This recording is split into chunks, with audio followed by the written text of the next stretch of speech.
감사합니다. 우리 같이 하나님의 말씀 보겠습니다. 오늘 하나님께서 우리에게 주시는 말씀은 창세기 45장 말씀입니다. 창세기 45장 1절과 2절 말씀인데요. 찾으셨습니까? 우리 같이 한 목소리로 같이 봉독하겠습니다. 요셉이 시종하는 자들 앞에서 그 정을 억제하지 못하여 소리질러 모든 사람을 자기에게서 물러가라 하고 그 형제들에게 자기를 알리니 그때 그와 함께한 다른 사람이 없었더라. 요셉이 큰 소리로 우니 애굽 사람에게 들리며 바로의 궁중에 들리더라. 아멘. 조명을 위한 기도를 드리겠습니다. 하나님, 오늘도 우리에게 말씀을 주시옵소서. 주의 말씀의 력 가운데 증거되어질 때 이 말씀이 오늘 나에게 말씀하시는 주의 음성으로 내 영혼 가운데 들려지게 도와주시고, 말씀이 나누어질 때 성령의 조명하심을 통하여 말씀을 잘 깨달을 수 있도록 인도하여 주옵소서. 부족한 사람을 세우셨사온즉 하나님의 어미하신 말씀 잘 전하게 하시고, 전하는 자나 듣는 자나 하나님의 풍성한 그 은총 앞에 세워지는 존귀한 시간 되게 인도하여 주옵소서. 감사합니다. 거룩하신 예수님의 이름으로 기도합나이다. 아멘. 오늘 창세기 강의 160번째 시간입니다. 160번째 강의, 오늘은 울어야 삽니다 라고 하는 제목으로 오늘 말씀을 좀 나누도록 하겠습니다. 1997년 8월에 영국에서 있었던 사건 가운데 전 영국인들을 이제 비탄에 빠지게 했던 사건이 하나 있습니다. 영국인들이 사랑했던 그 다이애나 황태자비가 불의의 고통사고로 사망하는 일이었습니다. 이 사건이 우리에게는 별 크게 느껴지지 않는 사건이지만 영국인들에게는 너무나 충격적인 사건이었고, 그로 인해서 영국 전역에 눈물의 애도가 한동안 나라를 뒤엎었습니다. 그런데 이런 일이 일어나고 난 후에 사람들이 예상하지 못했던 현상이 하나 일어났습니다. 그것이 뭐냐면 영국 전역의 신경정신과 의원에 우울증 환자의 방문이 절반으로 줄었다는 거예요. 그래서 이 현상에 대해서 영국의 많은 의학자들이 연구를 했고, 그 연구의 결론은 영국인들이 다이애나비의 죽음과 장례식으로 인하여 실컷 울었다는 거예요. 이 눈물이 영국 사람들에게 카타르시스, 즉 정화작용을 일으켜서 그것이 많은 영국인들의 우울증 치료에 큰 효과를 발휘했다는 겁니다. 그래서 오늘 학자들은 이런 현상을 가리켜, 이런 효과를 가리켜 다이애나 효과라고 부릅니다. 또한 미국의 생화학자인 빌 프레이라고 하는 박사가 생물학적인 기준에서 눈물을 이제 세 가지 유형으로 분류를 했는데요. 사람에게는 지속적인 눈물과 자극에 의한 눈물과 그리고 감정적인 눈물이 있다는 거예요. 지속적인 눈물은 우리가 눈을 깜빡일 때마다 자동적으로 나오는 눈물을 말하는 거고, 자극에 의한 눈물은 우리가 어떤 양파를 깔 때 외부 자극에 의해서 이렇게 나오게 되는 그런 눈물을 말합니다. 그런데 사람에게 가장 중요한 눈물이 뭐냐? 감정적인 눈물이라는 거예요. 강력한 감정이 불러오는 이 눈물에는 고단백질이 함유되어 있답니다. 그래서 이런 눈물이 몸과 마음이 사람이 스트레스를 받을 때 생겨나는 좋지 못한 화학 물질, 예를 들어 프로락틴이라고 하는 이 성분을, 이런 좋지 못한 성분들을 눈물을 흘릴 때 그것이 몸 밖으로 밀어낸다는 겁니다. 그렇기 때문에 감정적인 눈물은 우리의 마음뿐만 아니라 우리의 육체까지도 정화시켜주고 지켜주는 파수꾼의 역할을 한다는 겁니다. 그런데 여러분, 우리 사회는, 우리 한국 사회는 이런 눈물에 대해서 대단히 터부시 여기는 경향들이 있습니다. 그래서 여러분, 한국말에 그런 말이 있잖아요. 남자는 태어나서 3번 운다. 태어났을 때, 부모님 돌아가셨을 때, 나라를 잃었을 때. 근데 여러분, 여기 나라를 잃었을 때 운다 이 말은요, 원래 임금님을 잃었을 때, 임금님이 돌아가셨을 때를 말하는 겁니다. 그러니까 결국 이것은 유교적인 배경에서 나온 말이라는 것이죠. 최근에 제가 그 인터넷에 한 글에서 어떤 분이 남자가 3번 운다라는 말을 이렇게 이제 비꼬아 놓은 그런 글을 하나 읽었어요. 남자가 3번을 우는데 언제 우느냐? 한 번은 태어났을 때 울고요. 또 한 번은 남자가 군대 갔을 때 운대요. 군대 갔을 때 남자가 울고. 또 한 번 언제 우냐? 여러분 그 남자가 하는 수술 있잖아요. 남자가 그 수술을 하고 마취가 낄 때 그때 운다라고 했고요. 제가 글을 읽으면서 아마 이 글은 분명히 여자가 썼을 거다, 여성이 썼을 거다 그런 생각을 해봤습니다. 여러분 그 우리나라의 그 약간 슬픈 내용 중에요. 그 우리나라의 그 지명 중에 울음고개라고 하는 지명이 꽤 있대요. 지금은 뭐 이제 많이 바뀌기도 했지만 예전에는 어떤 지역이나 어떤 도시를 가면 반드시 있는 고개 가운데 하나가 울음고개라는 거예요. 근데 왜 이런 지명이 생겨나고 만들어졌냐?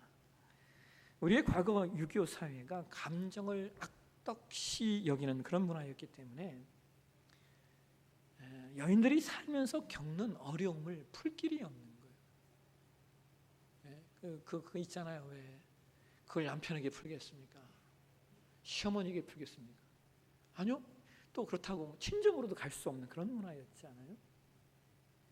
그래서 여인들이 한 폭폭하고 어려운 일이 있으면은 나무를 캔다고 말하고선 집을 나선다는 거예요.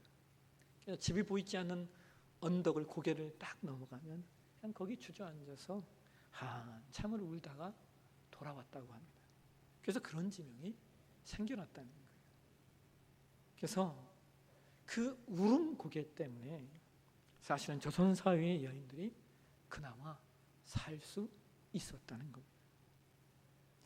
여러분, 오늘 많은 학자들, 심리학자들, 의학자들이 하는 말 가운데요, 웃음이 사람의 삶에 큰 효과를 주는 것처럼 동일하게 눈물도 사람의 삶에 큰 효과를 준다는 거예요. 그래서 우는 것이 얼마나 중요한지 모른다라고 하는 겁니다. 여러분, 오늘 우리가 이제 창세기 45장으로 들어갔는데요. 창세기 45장에는 그동안 형제들을 여러 가지로 시험했던 요셉이 드디어 자신의 정체를 형제들에게 이렇게 드러내는 내용입니다. 그런데 요셉이 더 이상 형제들을 시험하는 것을 멈추고 그들에게 자신의 정체를 드러나는 데 있어서 강력한 동인이 된 게 뭐냐? 그것이 바로 오늘 본문 저와 여러분이 봉독한 1절과 2절의 말씀입니다. 여러분, 창세기 42장부터 마지막 장인 창세기 50장까지는 요셉이 울었다고 기록하고 있는 말씀이 8번 나옵니다. 그 8번 중에 2번은 요셉의 아버지 야곱이 소천했을 때, 아버지가 돌아가셨을 때 요셉이 울었다. 이건 당연한 것이죠. 그런데 그러면 나머지 6번은 언제 나오냐? 요셉이 형들을 만나고 그 형들과 화해하고 그 형들을 회복시키는 이 과정 속에서 요셉이 운다는 거예요. 그러니까 여러분, 이것이 무엇을 말하는 거냐면 요셉은 형들을 살피고 형들과 화해하고 회복하는 모든 과정 속에서 계속해서 울었다는 거예요. 여러분, 오늘 저는 성경에 기록된 눈물, 성경에 기록된 울음이라고 하는 내용들을 좀 이렇게 찾아보면서 우리가 무엇을 위해 울어야 하고 또 우리가 무엇을 위해 통곡해야 하는지를 오늘 좀 말씀을 나누려고 합니다. 먼저 여러분 누가복음 23장으로 한번 가보실까요? 누가복음 23장 27절에서 29절까지의 말씀 우리 함께 같이 한번 읽도록 하겠습니다. 또 백성과 및 그를 위하여 가슴을 치며 슬피우는 여자의 큰 무리가 따라오는지라 예수께서 돌이켜 그들을 향하여 이르시되 예루살렘의 딸들아, 나를 위하여 울지 말고 너희와 너희 자녀를 위하여 울라. 보라, 날이 이르면 사람이 말하기를 잉태하지 못하는 이와 해산하지 못한 배와 먹이지 못한 젖이 복이 있다 하리라. 여러분, 이 누가복음 23장의 상황은 예수님께서 십자가에 못 박히시는 상황 속에서 말씀하시는 거예요. 예수님 뭐라고 말씀하셔요? 나를 위하여 울지 말고 너희와 너희 자녀를 위해서 울어라 라고 말씀하셔요. 여러분, 왜 예수님이 이런 말씀을 하시는 걸까요? 예수님이 이 말씀을 하시는 이유는 하나님 편에서 행하시는 심판과 종말의 때가 있기 때문입니다. 동시에 인간 편에서는 인간사의 날마다 일어나는 단 한시도 그치지 않는 서로가 서로를 죽이고 서로가 서로를 공격하고 서로가 서로를 미워하고 서로가 서로를 방해하는 전쟁과 내전이 인간사에 끊임없이 일어날 것이기 때문에 예수님 말씀하시는 거예요. 너와 너희 자녀를 위하여 울라라고 말입니다. 여러분, 저는 가끔 그런 생각을 해요.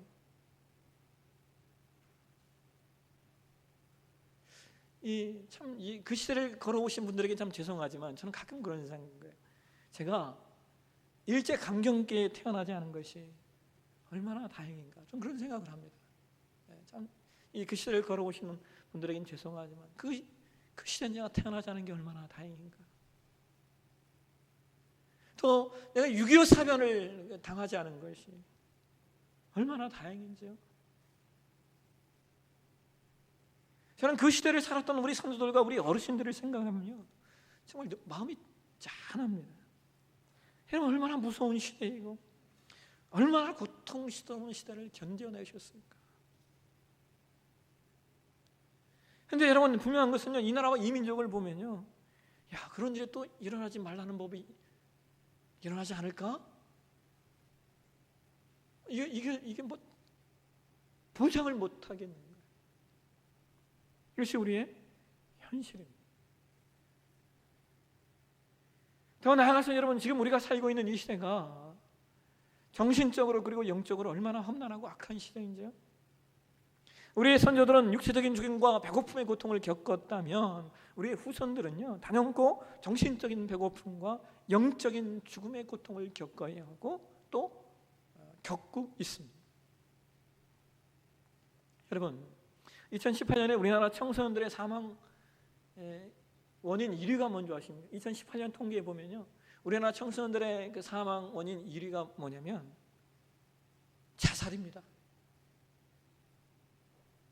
근데 이것이 여러분 2018년 한 해만이 아니에요. 지난 10년 동안 청소년들의 사망 원인 1위가 자살이었어요. 그러면 여러분, 우리가 지난 10년 동안 뭐 한 겁니까? 자살이 청소년들에게 심각한 문제라는 것을 인식했는데, 근데 10년 동안 달라진 것이 없다는 말이잖아요. 여러분, 제가 지금 무슨 우리 사회의 시스템을 비판하는 것이 아니에요. 왜 그러냐면 이러한 현상이 우리 사회만의 문제만은 아니기 때문입니다. 이러한 현상이 소위 잘 살고 뭐 복지가 잘 되고 교육이 좋다는 그런 나라들에게도 정도의 차이일 뿐이지 모두가 함께 동일한 현상으로 나타나고 있어요. 이것이 지금 이 시대의 현상이고 이 시대의 역사가 갖고 있는 아픔이요, 눈물이고 동시에 이것을 막을 길이 없다는 거예요. 이게 현실이에요. 그러니까 저는 우리 아이들을 보면요, 마음이 아파요. 그냥 아유, 불쌍하다, 얘들은 어떻게 살아가냐. 그래도 이러면 죄송합니다. 저는 제가 클 때는 그래도 경제라도 성장을 했고, 한국 교회라도 성장하는 시대였는데 이제는 경제도 성장하지 않고 교회도 성장하지 않는 이 시대가 되었단 말이에요.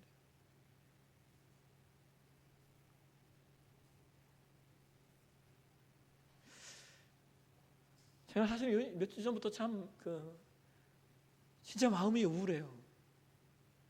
왜 마음이 우울하냐면 여러분, 우리 교회 새 교회당 이렇게 건축한다고 했을 때 우리 청소년부 아이들이 저한테 했던 말이 뭐가 있냐면 그런 거였어요. 목사님, 청소년부가 생기면은 그 청소년부 벽에 전면을 좀 유리로 좀 쫙 깔아주십시오. 왜? 그랬더니 요즘 애들은 그게 좀 필요하대요. 전면에다 유리 딱 거기서 좀 이렇게 하는 것들이 필요하대요. 그래서 제가 알았어, 해줄게. 근데 해주기는커녕요, 뭘 해줘요? 제가 요즘 막 그 후회가 하나 드는 게, 야, 이 예배당 이거 확 잘라서 뭐 하려고 예배당을 이렇게 크게 만들어놨냐. 이거 확 잘라서 그냥 아이들 공간으로 줄 걸. 막 이런 후회가 막 제 안에 일어나요. 그래서 참 몇 주 전에 참 막 우울했어요. 다음 세대를 위한다고 하는데 뭐 하고 있나? 말은 여러분,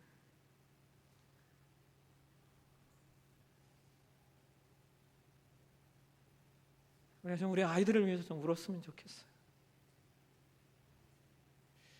예수님이 너희와 너희 자녀들을 위하여 울라라고 말씀하셨는데 우리가 정말 진심으로 나 자신뿐만 아니라 우리 아이들을 위해서 함께 좀 울었으면 좋겠습니다.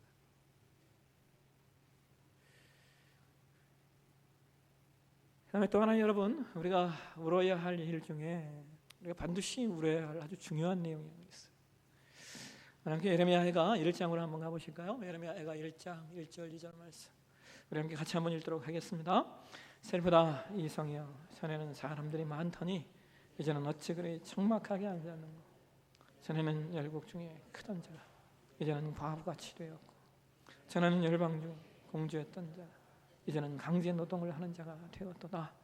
밤에는 슬피 우니 눈물이 밤에 흐르며 사랑하는 자를 그에게 위로하는 자가 없고 친구들도 다 배반하여 원수들이 되었도다. 여러분, 예레미야 애가서는요 크게 두 가지 특징이 있어요. 하나는 예레미야 애가가 총 5장으로 구성되어졌는데 이 5장 중에 예레미야 애가 3장을 뺀 나머지 1장, 2장, 4장, 5절이 모두 22구절로 되어 있다는 거예요. 22절로 다 되어 있어요. 이게 왜 그러냐면 히브리어 알파벳이 22자이기 때문에. 그러니까 이런 형식을 우리가 아크로스틱 포엠이라고 이야기해요. 알파벳 C라고 이야기를 합니다. 근데 한국말에는 그렇지가 않죠. 왜냐하면 번역을 했으니까. 그래서 히브리어 원어 성경을 보면은 히브리어 알파벳 첫 글자인 알렙부터 시작해서 마지막 글자인 타우까지 22개의 알파벳 순서대로 각 절의 첫 글자가 시를 시작하고 있어요. 이것이 예레미야 애가의 특징이에요.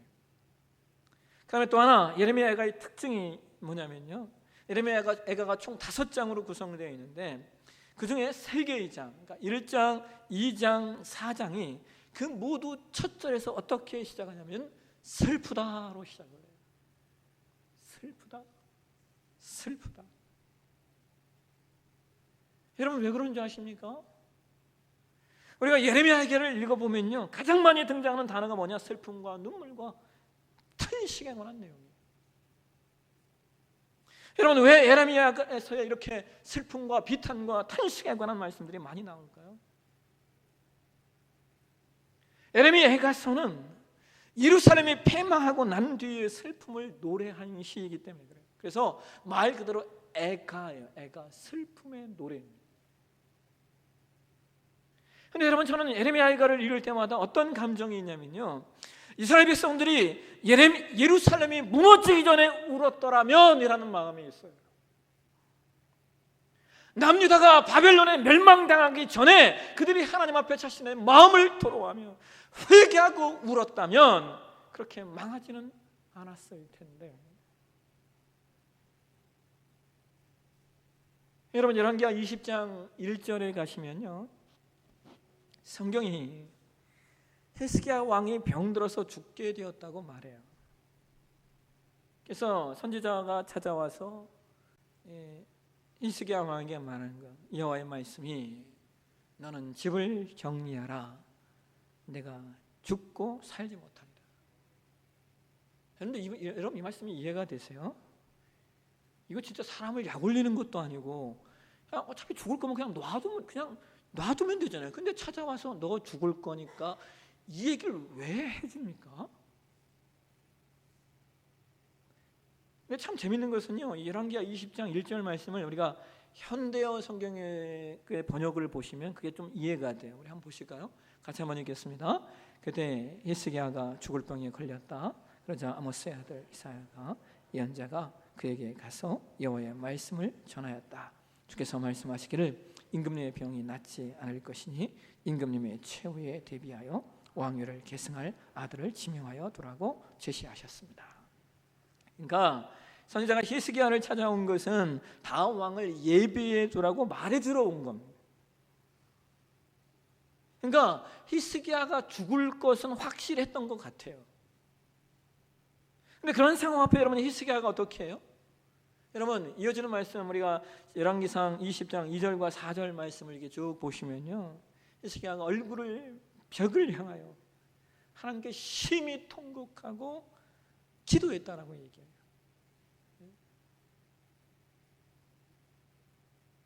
그래서 여러분 결론이 어떻게 된 줄 아십니까? 열왕기하 20장 5절 말씀을 보실까요? 열왕기하 20장 5절 말씀을 같이 한번 읽겠습니다. 너는 돌아가서 내 백성의 주권자 히스기야에게 이르기를 왕의 조상 다윗의 하나님 여호와의 말씀이 내가 내 귀를 열었고 내 눈물을 보았노라. 내가 너를 낫게 하리니 내가 3일 만에 여호와의 성전에 올라가겠고. 여러분, 하나님은 하나님의 백성들의 기도를 들으시는 분이에요. 그리고 하나님은 무엇보다 하나님 백성들의 눈물을 보시는 분입니다. 오늘 본문의 요셉의 형제들이 요셉을 죽이라고 했고 노예로 팔았음에도 불구하고 그들이 살게 되는 이유가 무엇이냐? 요셉의 눈물 때문이에요. 요셉의 눈물이 있었기 때문에 형제들이 긍휼함을 얻게 되었고 그 사건이 보복으로 끝나지를 않는 거예요. 여러분, 눈물은 나를 살리고 눈물은 누군가를 살리는 아주 강력한 무기가 됩니다. 여러분, 오늘 제가 칼럼에 나라를 위한 기도라는 글을 썼어요.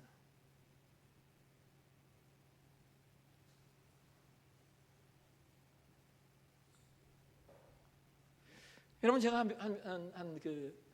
2달 전인가에 페이스북에 한번 그런 글을 썼어요. 그때는 우리 사회에 어떤 이야기가 막 화제됐냐면요, 종북에 관한 이야기가 막 화제가 됐어요. 그때 제가 우리가 종북도 뛰어넘고 그리고 반면에 우리가 친일도 뛰어넘어야 된다.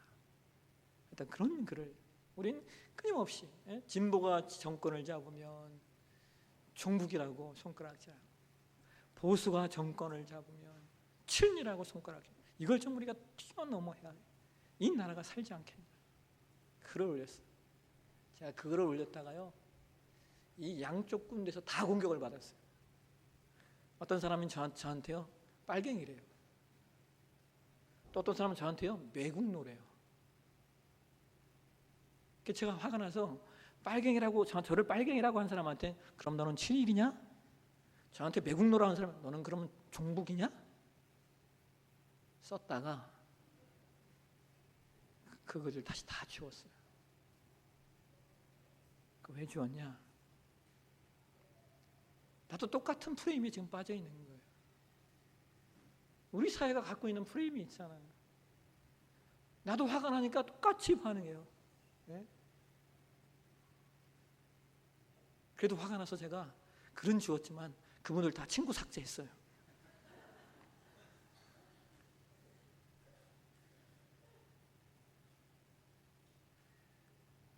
여러분, 오늘 제가 이 설교를 준비하면서 마음에 큰 부담감이 있어요. 왜냐?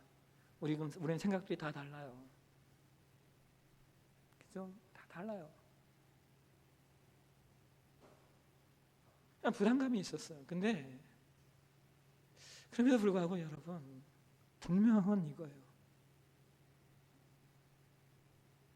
우리가 하나 되어야 되고 나라를 위해서 기도해야 된다는 거예요.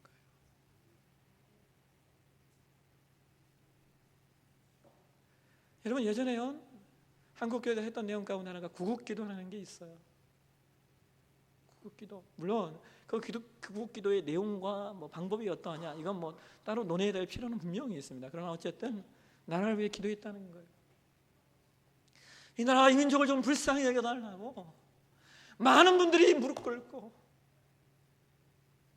많은 분들이 금식을 하며 기도했다고요. 그래서 이 나라 이 민족이 여기까지 올 수 있었어요. 여러분, 저는 그렇게 생각합니다. 참 죄송하지만 저는요 김정은이가 핵을 내려놓는다? 아니요, 내려놓겠어. 또 반면에 여러분, 일본이 우리 우방이 되겠습니까? 천만에요. 방법이 없어요. 이 나라가 갖고 있는 이 문제를 누가 해결하겠으며 어떤 문제를 해결하겠습니까? 방법이 없어요. 사람이 해결할 수 있는 내용이 아니에요. 여러분, 우리가 금식을 하잖아요. 근데 왜 금식합니까? 어떤 일이 잘 되게 하기 위해서 우리가 금식을 하잖아요. 근데 여러분 한번 생각해 보세요. 일이 잘 되려면요, 밥 잘 먹고 힘내서 해야 되잖아요. 근데 왜 금식을 해요? 왜 그렇습니까? 이게 내 힘으로 할 수 있는 일이 아니기 때문이죠. 내 힘으로 할 수 없는 일이기 때문에 우리는 금식하는 거예요. 하나님이 도와주셔야만 됩니다. 이 문제를 하나님이 해결해 주셔야만 됩니다.